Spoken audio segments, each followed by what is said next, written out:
Okay. This triangle is super important for ballet dancer. Your shoulder, your head. This triangle. Okay, all the expressions on there. If you not use that properly, you cannot move the audience. Okay, so because of the chin, okay, so you gotta use your chin. Like you do, okay, after you walk, okay, and then you go to turn your back, you slide down, right? So you do things like that, okay? See, not bad, okay, but it's just missing some, what I call the expression.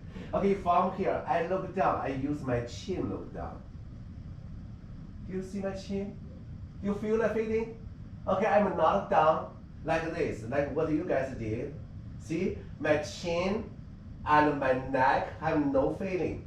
If I go like this, walk, okay, so I go walk, walk, look my chin. The feeling. You see? The feelings came out. You clear? I need that.